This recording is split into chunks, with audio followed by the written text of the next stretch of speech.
Hey everybody, welcome back. Purple Druid here with a Dungeon Master advice video today. We're going to talk about Lore Keeper, the Notion template that I use for maintaining my Dungeons and Dragons campaign. This is a 5e template, allegedly, and it comes from Minva, and I'll put a link in the description below. And I've been trying to use Notion for a long time. However, Notion does have a bit of a learning curve trying to figure out how to set up your databases and the different data points and what have you. And I honestly don't have time to learn all that. And I'm also an old man. I was born way back in the 20th century, so I honestly don't care to learn all that extra stuff.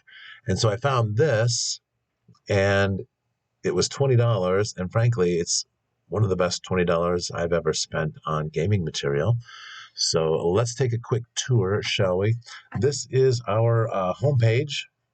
You have access here to campaign adventures, locations, treasures, NPCs. Over on the right, you have your session notes. It's a calendar, which you can just go in here and add an item. You can take your session notes and plop them right in here. I also use the calendar for plotting events that are happening in the future or ongoing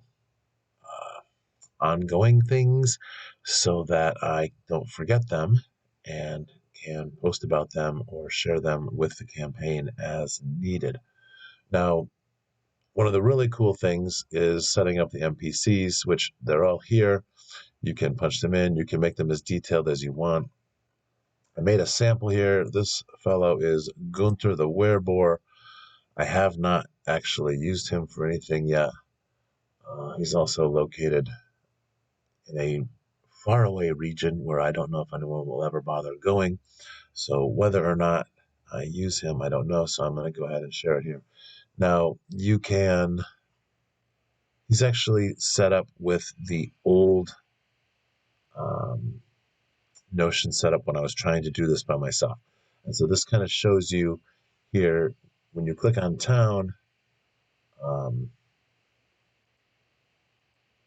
it gives you a list of all the towns. These are all the towns that I put in, so you can select which town he's associated with, and then different categories. And then you can add in templates and things like that. So for the new one that comes with the Lore Keeper, you can click on here over on the left-hand menu. It's set up like a file tree, really. But you can set up over here, and this has all your NPCs, and it lists them in a chart: tags, armor class, hit points, what adventures are they related to, their pronouns, which I don't know why that's in there. Don't need that. All right, what location, what treasure do they have, and so on and so forth. So you can add more columns. You can change these around. You can, adjust the size, because like the hit points column doesn't need to be 20 wide, and the armor class column doesn't need to be so wide. So, and then when you make a new one, so we can go ahead and create a new NPC, and you can see here that it has all sorts of different things that you can add to the profile. So we'll call this Argon the Magnificent.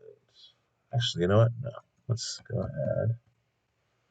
We're going to make Ramona the Incandescent. And so we can put in her hit points, we can put in her armor class, her age, her alignment. She's going to be chaotic evil, which is always fun. Her height, she's only 5 feet tall. And where is she here? Class. Magic user.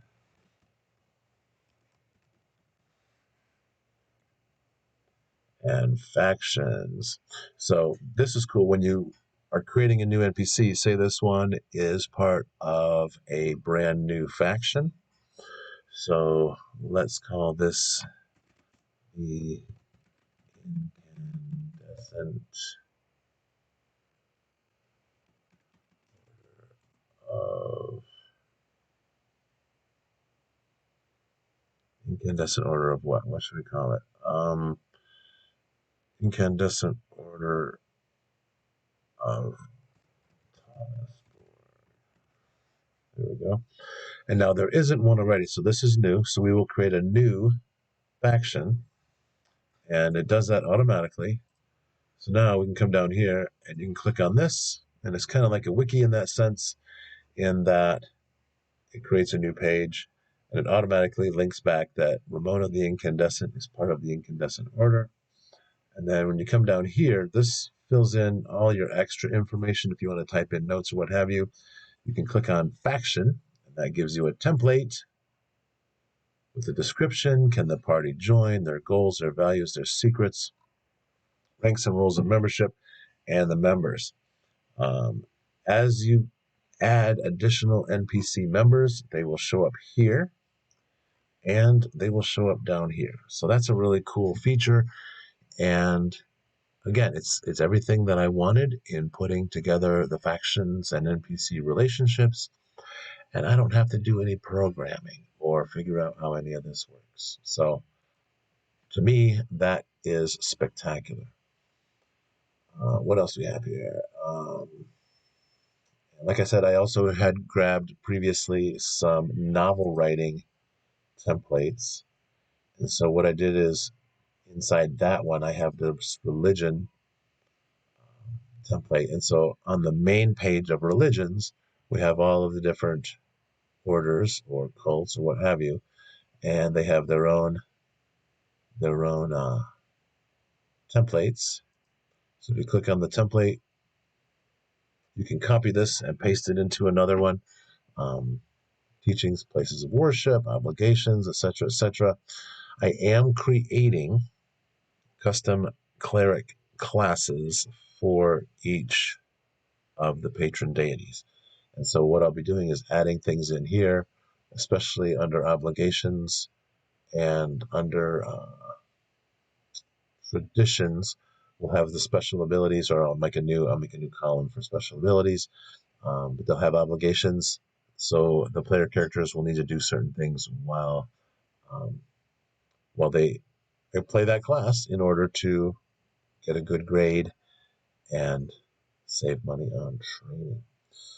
What else does this have? This has all kinds of cool things. It's got some random tables built into it. I haven't used this part yet, but village names, faction names, books, trinkets, weapons. Let's look at the books.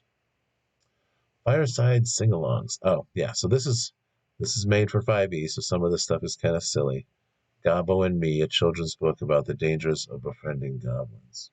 So in any case, I will probably be going through here and editing these things because, yes, some of them are kind of silly. But overall, Notion is an amazing tool. I love using it, and I definitely recommend it. And I also recommend I didn't get any money from this. This isn't a sponsored post.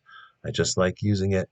But this is definitely something you can do. And if you are into and have the time for learning how to program the databases, you can add all sorts of customizations to these that will then propagate through all of your different templates, etc. So hope this helps. If you have any questions, comments, please leave a comment down below. And as always, thank you for watching. Please like and subscribe.